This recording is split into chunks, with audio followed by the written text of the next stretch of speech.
Pabenjang Bapak Ibu sedherek sedaya. Salam katentreman, karahardjan miwah kabegjan, kajiwa lan kasarira ing kita sedaya. Tema perikop niki, khotbah niki, renungan menika firman-Nya akan digenapi. Firman-Nya akan digenapi. Menawi basa Jawa mestinipun dawuhipun Gusti badhe dipun yekteni, diyekteni. Kayekten, dawuhipun Gusti badhe kayekten. Ngoten lho. Kayekten niku dipenuhi. Yekti niku kula golek teng kamus basa Jawa, artine nyata utawi bener. Gitu lho. Dadi dawuhe Gusti iku mesti badhe nyata. Ternyata menawi kita maos Alkitab menika perikop khusus perikop menika, dawuhipun Gusti menika memang sanyata nggih digenapi mawon wonten Gusti Yesus. Nggih. Gusti Yesus setunggal lampah niki mawon, setunggal perikop menika mpun menggenapi, mpun nyatakake dua kalih dawuhipun Gusti. Kalih pameca. Pameca niku mboten ramalan nggih. Pameca niku dawuhipun Gusti ingkang badhe dateng pasti badhe di kelampahan niku pameca. Lan ing mriki Gusti Yesus langsung kalih pameca ingkang dipun lampahi. Dados Gusti Yesus menika saduweringipun lair, ribuan tahun sebelum lahir nika sampun diweca. Malah saking kitab Kejadian utawi kitab Purwaning dumadi nggih niku pun diweca ing pasal 3 ayat gangsal welas. Aku akan mengadakan permusuhan antara engkau dan perempuan ini akan meremukkan kepalamu dan kamu akan bisa hanya menyokot kulitnya, tumitnya. Itu adalah janji Tuhan tentang apa jenisnya nggih, betul. Tentang datangnya Juru Selamat Yesus Kristus dari keturunan wanita. Jadi keturunan Hawa nanti akan menghancurkan kepala ular, yaitu perwujudan dari iblis atau setan. Itu sudah diweca, sudah dinubuatkan jauh-jauh hari, jauh-jauh tahun sebelum Tuhan Yesus lahir. Itu adalah janji induk. Dan semua janji tentang Tuhan Yesus, mulai kelahiran, hidupnya sehari-hari, kematian dan kebangkitan, itu semuanya sudah dinubuatkan, sampun diweca para nabi, sampun didhawaken Gusti nika. Lan dawuhipun Gusti sampun kelampahan wonten Gusti Yesus. Nah ini kelampahan wonten gesangipun Gusti Yesus. Kelampahan datengipun Gusti Yesus ingkang sepisanan wonten ing alam donya. Lan pameca bab rawuhipun Gusti ingkang kaping kalih, menawi dawuhipun Gusti, pamecanipun Gusti bab rawuhipun Gusti ingkang kaping setunggal sampun kelaksanan lan persis ya, seperti yang dinubuatkan para nabi, pasti ya, untuk Tuhan yang datang kedua kali pasti akan digenapi pula niki, pasti. Sebab pun nyoto niki wau. Dawuhipun Gusti sampun kayekten wonten ing Gusti Yesus. Bapak Ibu sedherek ingkang dipun tresnani Gusti Yesus Kristus. Dawuhipun Gusti ugi nggih. Dawuhipun Gusti ugi, janji-janjipun Gusti ugi menika ngingingi kita. Nggih, ngingingi kita ugi. Nggih, kuwathah janji-janji. Ngingingi nabi-nabi sampun. Ning ngingingi Nabi Nuh janjine napa? Aku tidak akan menghukum manusia dengan air bah lagi. Buktinya itu lihat ada pelangi, dan sudah digenapi. Janji kepada Abraham, aku akan membuat engkau menjadi bangsa yang besar, keturunanmu akan seperti bintang di langit dan pasir di tepi laut, dan kelaksanaan. Janji Semua janji kepada Nuh, kepada Abraham, kepada Adam dan Hawa, semua terpenuhi, telah dipenuhi. Sekarang janji yang belum dipenuhi kepada kita pun akan dipenuhi. Miwiti janji yang paling luar biasa menika janji keselamatan. Saya menika supados kita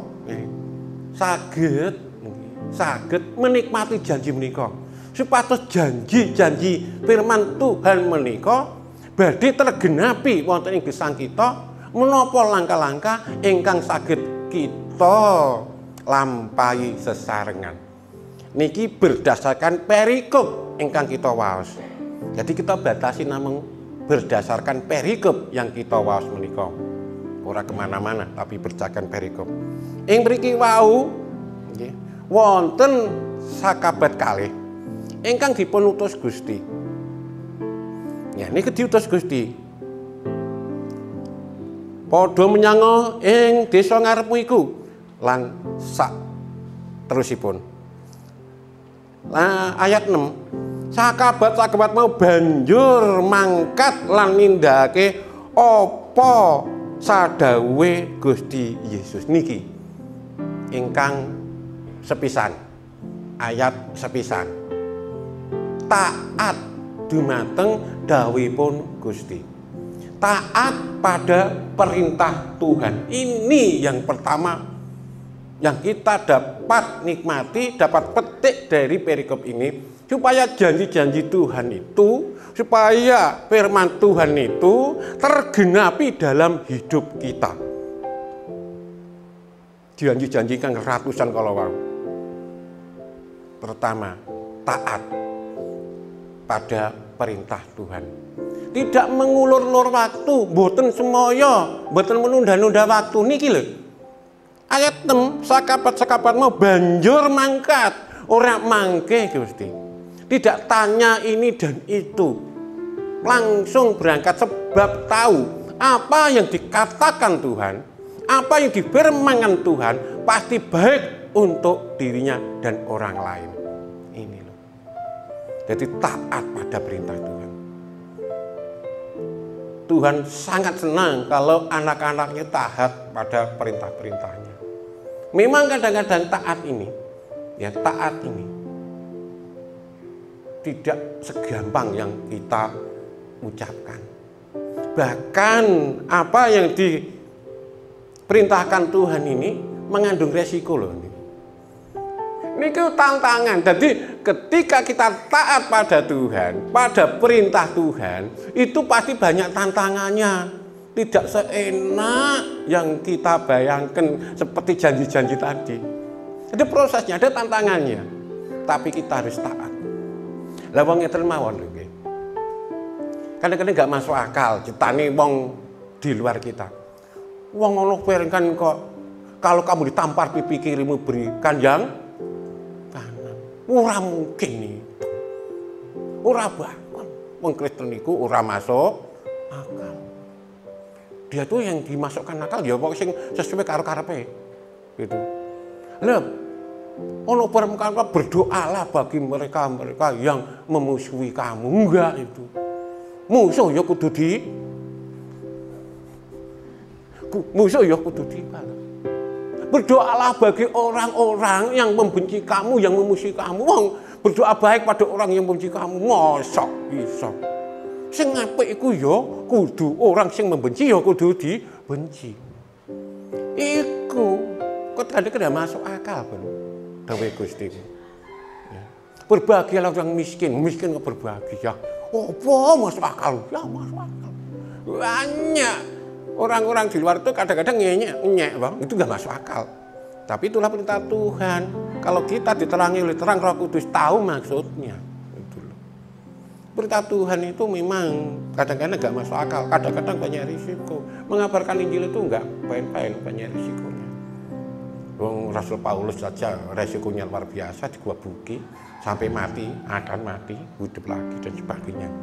Jadi, semoga kita taat melakukan perintah Tuhan senajan to menika kathah resikonipun. Nanging nika taat janji-janji Gusti dumateng kita menika badhe pun genapi, badhe kita nikmati janji-janji kang luar biasa menika ingkang sepisan. Ingkang kaping kalih Bapak Ibu, ingkang kaping kalih sakabat wau sak sampunipun koldinipun dibetoten ngarsanipun Gusti, sakabat menika punya inisiatif sendiri. Koldi niki durung ana pelana apa basa Jawane nggih? Niku lho sing wis belum ada pelananya, urung ana niku. Iki piye? Kok ora ana pelanane? Inisiatif sendiri. Apa yang ada di situ? Yang dia punya. Apa yang dia punya diberikan kepada Tuhan untuk memberikan Tuhan itu supaya nyaman. Diberikan jubahnya itu, pakaiannya itu untuk pelana dari keledai tadi. Kedua, orang-orang ketika masuk ke Yerusalem juga menghamparkan jubahnya, pakaiannya ya, di jalan supaya seperti karpet merah itu. Yang nggak pakai jubah, golek ranting-ranting palem, iya. Minggu Palma itu berarti. Minggu Palem. Ayo kita sebarkan supaya Tuhan Yesus lewat di situ. Apa artinya? Berarti mau berkorban untuk kemuliaan Tuhan Yesus. Berkorban. Kalau tadi orang yang punya keledai itu mengorbankan keledai, entah itu nanti dikembalikan atau tidak, itu orang udah lega, wis diagem Gusti ya wis ben diagem. Gampang ngene wis. Ora ngarep-arep balik. Berarti mengorbankan keledai dua, mbok dan anak. Ingkang kaping kalih namanya sakabat wau ngorbanaken apa? Jubahipun kagem Gusti. Rakno liya duwene jubah kanggo melanai niku keledai, diberikan jubah. Yang di sana orang banyak memberikan jubahnya untuk dilalui keledainya yang ditumpaki Tuhan Yesus dan memberikan ranting. Walaupun memberikan ranting Bapak Ibu Saudara, sepele kelihatannya. Kok hanya ranting ya yang diberikan? Itu kan sepele. Nek kalau dimau lumayan, jubah lumayan. Tapi yang ranting. Tapi walaupun nampak sepele, tapi niatnya itu yang bagus dan punyanya itu kalau diberikan jubahnya dia, bajunya dia akan telanjang. Ya diberikan yang dia dapat berikan pada Tuhan. Walaupun sepele tapi itu dihargai Tuhan sebagai bentuk penghormatan pada Tuhan. Ini Bapak Ibu. Kita memberikan yang terbaik bagi Tuhan. Walaupun itu kelihatan sepele, tapi Tuhan menghargai itu sebagai bentuk penghormatannya kepadanya. Tuhan tidak pernah berhutang pada kita. Jadi kita akan memberikan yang terbaik. Yang punya jubah, berikan jubah, yang punya ranting, berikan ranting, yang punya keledai tadi juga diberikan keledai. Jadi Bapak Ibu, kalau kita sungguh-sungguh supaya janji-janji Tuhan, firman Tuhan tergenapi dalam diri kita, kita harus berkorban, memberikan yang terbaik, memberikan yang kita punya, Bapak Ibu. Bukan memberikan yang kita tidak punya, tidak memberikan janji-janji taktil, janji-janji kosong, tidak. Tapi memberikan yang kita punya, yaitu diberikan per Tuhan. Bukan gini, aku nek duwe iki, aku nek wis semene, aku nek wis duwe semene, tak berikan pada Tuhan. Tidak seperti itu.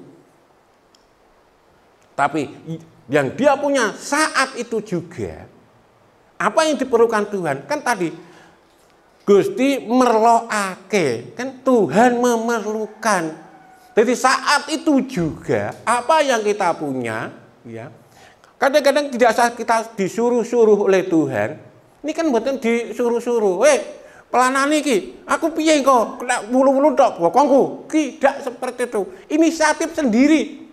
Langsung jubah dicopot untuk pelana. Jadi, kalau Tuhan memerlukan untuk kemuliaan namanya, dan saat itu juga kita dapat memberikan yang terbaik. Berikan yang terbaik yang kita punya. Gak usah terlalu janji mulu-mulu, tapi yang kita punya.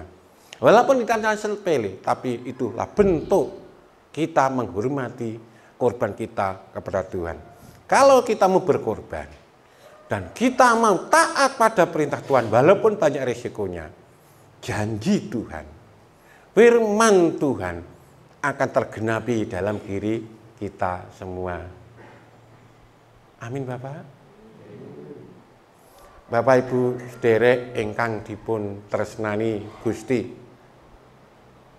Nggih. Napa namung niku mboten? Kula gadah malih nggih. Saking berikut menika. Saking berikut menika. Ini orang-orang Yerusalem. Meniku menyambut Gusti mboten kanthi napa nggih? Terpaksa niku mboten. Mboten kanthi sedih niku mboten. Tapi menyambut Tuhan datang ke kotanya itu dengan penuh kegembiraan, dengan sukacita niku lho. Niku kan hosana, hosana niku kan doa. Ini tadi dijelaskan. Keledai meniku lambang dari ketentraman kedamaian pada waktu itu. Kalau Yesus naik keledai berarti saat itu dia membawa shalom, membawa kedamaian. Dan saat itu adalah saat yang damai. Maka di sini disebutkan tadi niki panjenengane niku alus penggali. Alus, orangnya alus, lemah lembut niki. Jadi keledai itu melambangkan kelemah lembutan, bukan melambangkan elek-elek tapi melambangkan kelemah lembutan. Nek jaran kuda, nek dijar separan-paran itu melambangkan ada peperangan. Biasanya wong perang niku nganggo jaran, nganggo pedang. Dan niki mboten peperangan, niki adalah raja damai, mboten raja perang. Pinten nggih raja perang? Mboten raja perang Tuhan niku. Bukan perangi, bangsa sepaham diperangi mboten, tapi raja damai. Niki mulane numpak kedelai. Nggih, mboten numpak jaran, mboten numpak sing niku wau. Niki dados ingkang kaping 3, kaping tunggal, kaping 3 niku sambutan. Menyambut Tuhan itu dengan sukacita. Merayakan Paskah ya dengan sukacita, dengan gembira, mempersilahkan Tuhan memimpin kita seperti itu. Sehingga janji-janji Tuhan kepada kita akan tergenapi. Amin nggih Bapak Ibu. Kalau jenengan ya, dipakai Tuhan, jangan sombong. Kok ngono apa hubungannya karo perikop ini, Pak? Hubungannya begini. Tapi kalau kita dipakai Tuhan, itu bukan karena kekuatan kita, bukan karena kepandaian kita, bukan kecerdasan kita, bukan kekayaan kita. Itu semua karena anugerah Tuhan kepada kita. Dulu, maksud saya, aku dibandingkan keledai, bukan seperti itu. Jadi kalau kita dipakai Tuhan, itu semata-mata bukan itu kekuatan kita. Wancen, Bu Hari ngomong hebat, pinter, mula dipakai Tuhan, jadi ketua umum. Bukan seperti itu. Tapi karena kasih karunia dari Tuhan, Tuhan mau memakai kita. Kalau dipakai Tuhan Pak Aan, pakai kemana-mana, itu anugerah Tuhan, bukan karena kehebatannya. Kalau kita semua dipakai Tuhan untuk melayani Tuhan, itu bukan karena kepintaran, kekuatan kita, karena kekayaan kita, tapi itu hanya karena anugerahnya. Maka jangan sombong. Jangan sombong kemudian, wih luar biasa. Tuhan nanti tidak ada pada kita. Dan kita jadi tidak apa-apa lagi. Sekali lagi, supaya firman Tuhan tergenapi dalam hidup kita. Mari kita lakukan itu. Taat pada perintah Tuhan. Mau berkorban untuk Tuhan yang terbaik. Dan yang ketiga adalah menyambut Tuhan dengan riang gembira. Yang terakhir, kalau kita dipakai Tuhan saat ini, jangan sombong. Maka Tuhan pasti menepati janji-janjinya kepada kita semua. Amin. Kita berdoa.